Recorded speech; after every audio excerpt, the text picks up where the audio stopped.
Upon hearing the words Titanfall 2, what crows across your mind? Titanfall, the biggest flop of 2016? Maybe Titanfall, the criminally underplayed?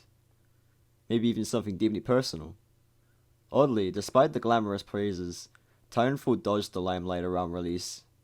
This game strikes near-perfect scores from reviewers and backed by rock-solid fans ever faithful in their cherished game. With all this interest, what enabled the downfall? In this essay, we'll skim over what factors engulfed this game, causing a less successful release at launch, investigating the Titanfall flop despite embodying an underdog success story with its out-of-the-box shooter gameplay.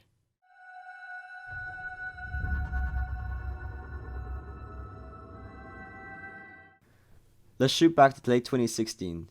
The impending releases of EA's Battlefield 1 and Call of Duty Infinite Warfare, both garnering a large amount of eyes, sizing the grass titles as huge games, projected to sell beyond targets with planned releases close to one another.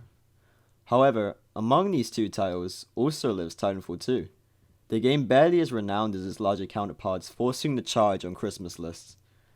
When time neared to release, EA shipped the trio over 3 weeks, with one releasing each week.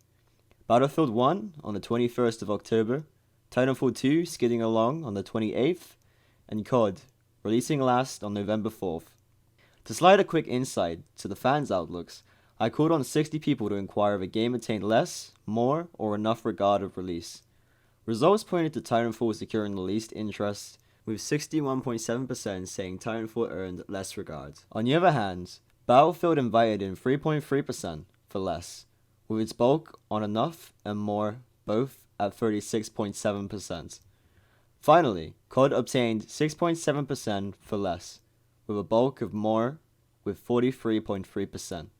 Alongside this, I also queried when the respondents had first heard about the games in terms of year. All three games' results displayed a bulk awareness of the games in 2016. Titanfall arose again, the least renowned, with Battlefield and COD neck and neck. To understand EA's choice, I checked out an article on Tech Buffalo from Joey Davidson, criticizing EA's choice to release Titanfall between Battlefield and COD is not smart nor justified. EA states Battlefield 1 and Titanfall 2 have some overlap, fulfilling different motivations of what a player is looking for, eventually divulging onto say 3 types of players exist: Battlefield-orientated gameplay players, Titanfall-orientated players, and players who wish to play two of the greatest shooters on the market at the time. Davidson points out Titanfall 2, barely an established franchise at this point, pitted against Battlefield, an established bestseller, won't grant Titanfall 2 justice, especially at the time Battlefield 1 had been selling fantastically, with COD projected to sell even more. When we observe top-selling games of 2016, COD topped the mountain, ferociously tailed by a strong Battlefield 1, with the rest of the game sweeping Titanfall 2 well under the rug. The only place Titanfall 2 had progressed on the charts was in the UK, placing Titanfall 27th on the UK charts. Accompanying this, EA disappointed stated, Titanfall fell below expectations. With all these pieces together, the answer lounges in plain sight.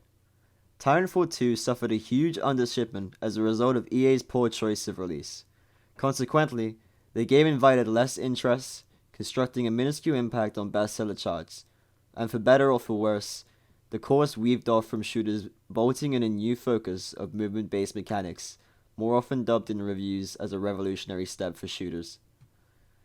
Despite these shortcomings, Titanfall's justice arrived excusably late, often resurfacing after major steps for this developer, Respawn, namely the rise of Apex, and the later PlayStation events, as well as the Steam release. Titanfall has solidified itself as the underdog with a lot to extend to the player. Titanfall signifies even more than I could describe in this one video, and it places itself in the hearts of many. So one thing remains. What does Titanfall mean to you?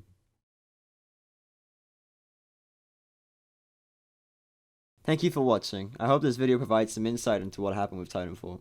If you enjoyed this video, or didn't, I appreciate any feedback as this was really the first video essay I've tried to do. Have a great day and take care.